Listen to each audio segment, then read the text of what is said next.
j'ai envie de me cacher jusqu'à ce que ça... Aujourd'hui, tout s'oppose à ce que je filme.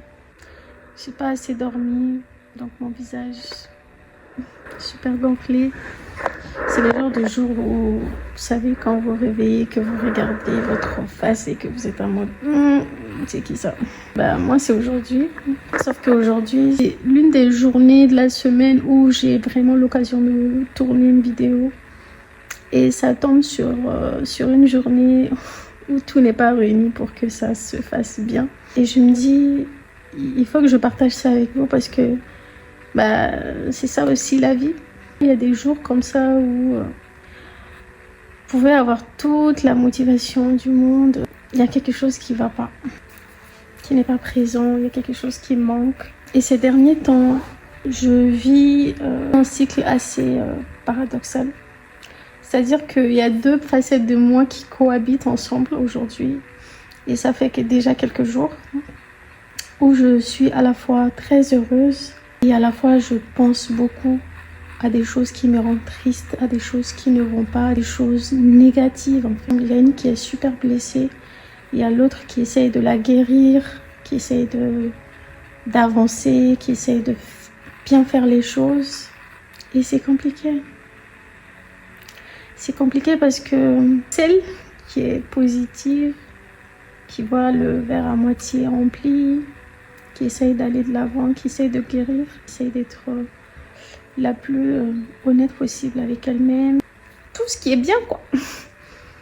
Il faut qu'au bout d'un moment, elle prenne le dessus, pas juste pour quelques temps. Pas juste pour quelques mois, pas juste le temps de quelques heures passées avec les gens, pas juste lorsqu'elle est dans un confort, pas juste lorsque tout va bien. Mais il faut qu'elle prenne le dessus à 80%.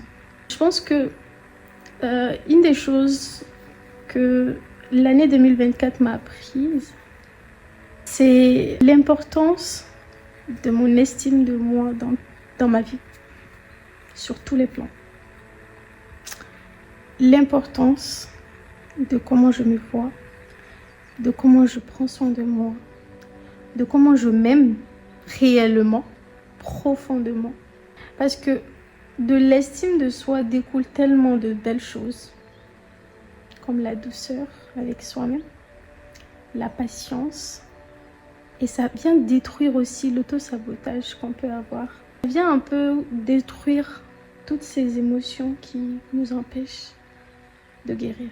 Et l'année 2024, à la fin, je me suis présenté des excuses à moi-même pour toutes ces années perdues où j'ai mis les autres avant moi, où je passais mon temps à soulager les autres pendant que moi je suis brisée à l'intérieur, où à la fois je voulais être aimée, je voulais ressentir de l'amour, je voulais être entourée, mais je passais mon temps à fuir les gens, je passais mon temps à retirer les gens, à repousser les gens, parfois par peur d'être trop, par peur d'être envahissante, parfois sans raison, juste parce que j'ai grandi comme ça. Je me suis excusée pour toutes ces fois où je fermais les yeux sur des choses qui pouvaient me faire mal, qui m'atteignaient. J'ai laissé les autres me faire du mal. Je voyais le mal venir et je le laissais entrer. Je me suis dévalorisée, où je me suis mise dans une situation de désespoir, au point de prendre des décisions, de faire des choses que j'ai regrettées après. Parce que le désespoir, je pense que c'est la pire émotion pour se détruire. Quand on est dans un état de désespoir, on force les choses, les noms de l'autre, et on crée chez l'autre un sentiment qui est à la base un sentiment de rejet, un sentiment de comme de je m'en foutisme en fait, parce que ça se ressent en fait, ça se voit que tu es désespéré. Beaucoup de gens n'ont pas le recul de voir les blessures. Je peux pas dire que j'ai la capacité de voir les blessures, mais il y a des comportements chez les gens parce que j'aime beaucoup. Je fais attention, je fais beaucoup attention. J'observe beaucoup l'être humain parce que je suis fascinée vraiment par les comportements humains, par pas juste la sociologie, pas juste la psychologie, mais je pense que c'est même au-delà de ça. C'est vraiment dans les détails les plus du comportement humain. Vu que j'observe beaucoup ces détails-là, ça fait que parfois j'ai la capacité, lorsque je discute avec une personne, je vois au-delà de son rire forcé, au-delà de sa manière, pas seulement de cacher quelque chose qui la blesse, mais de ne même pas se rendre compte qu'elle est en train de forcer. Vous voyez ce que je veux dire? J'arrive à voir ça. Et je sais que je ne suis pas la seule, compris. Je me suis excusée auprès de moi pour tout ça.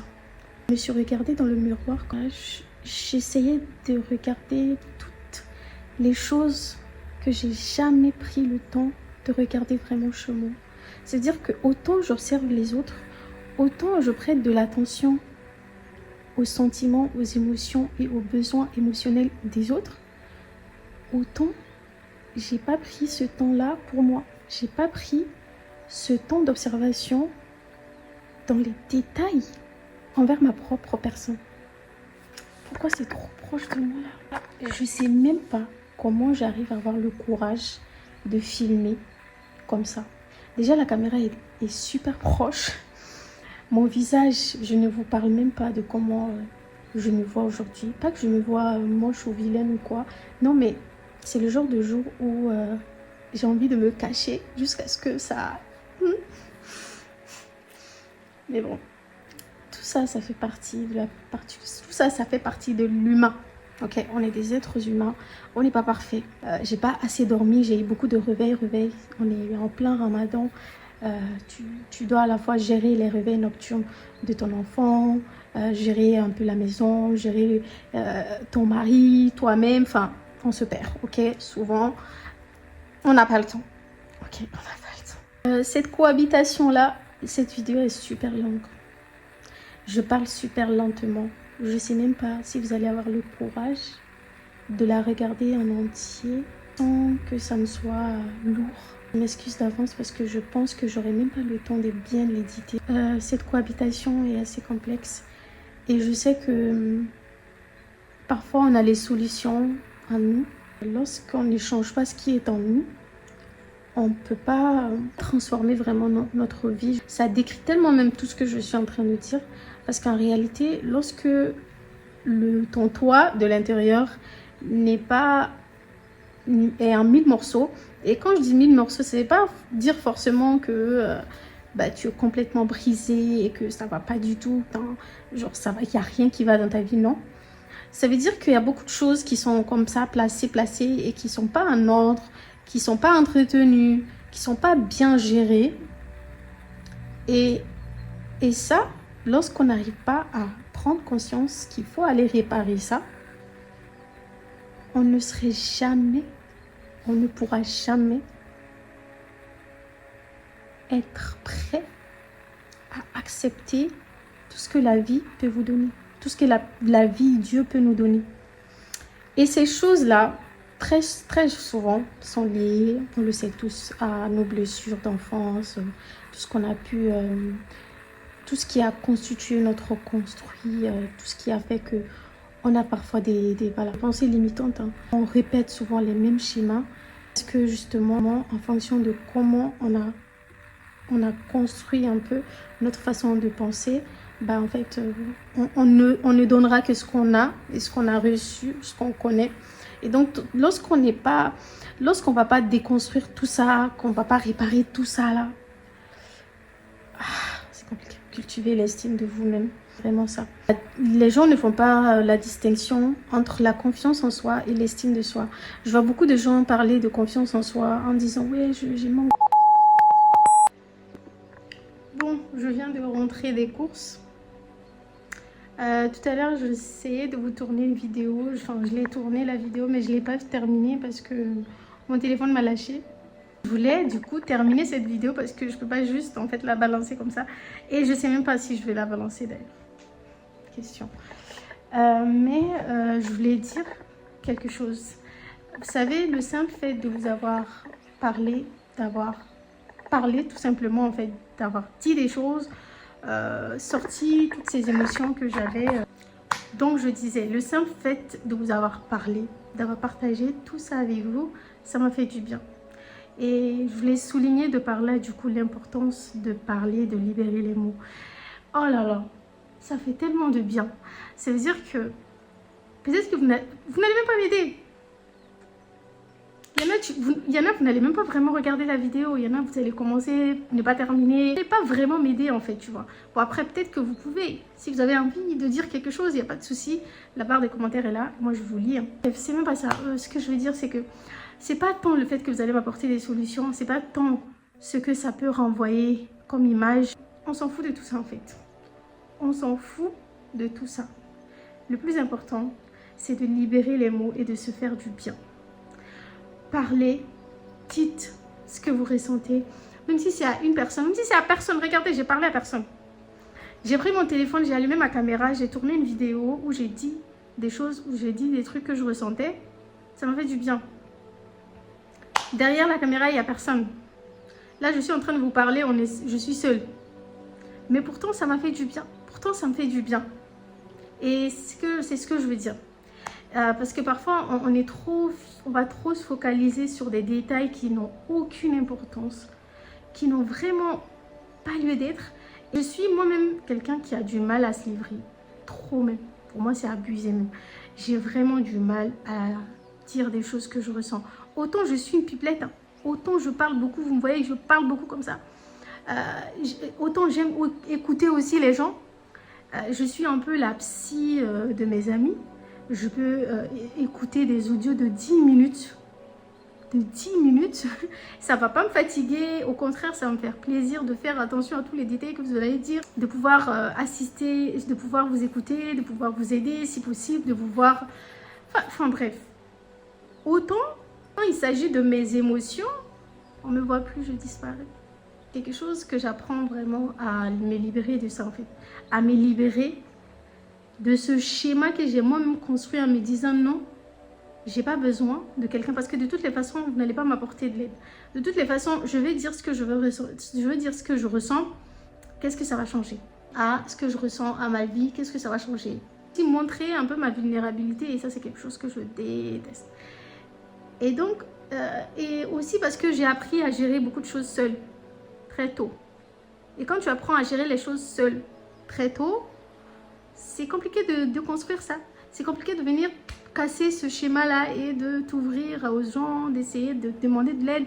Et ça me suit partout, même pour demander de l'aide, j'ai du mal. J'ai du mal.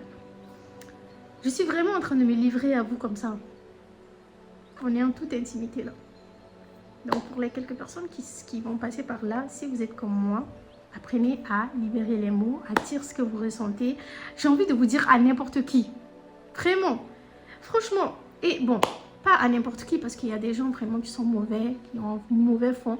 Mais si vous connaissez ne serait-ce qu'une personne qui a un bon fond, qui ne va même pas vous aider, mais qui va au moins vous écouter, parlez.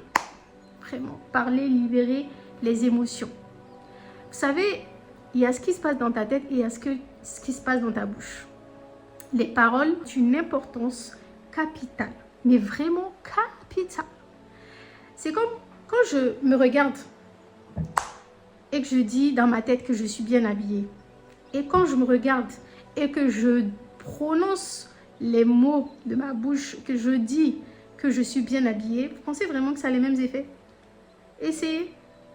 Dites quelque chose dans votre tête et dites-les à haute voix. Ça n'a pas le même effet. Ça n'a pas le même... Et c'est pour ça qu'on parle aussi du pouvoir de la parole sur soi. Le pouvoir de la parole. Bref, tout ça pour vous dire que voilà, ça me fait du bien de vous partager, de vous avoir parlé avec ma tête toute gonflée du matin. J'ai pas bien filmé parce que voilà, là même j'ai pas de micro, il n'y a rien. Mais c'est aussi ce que j'ai envie de dégager dans mes vidéos. C'est vraiment cette spontanéité, ce naturel. À très bientôt pour une prochaine vidéo plus clean, plus Inch'Allah.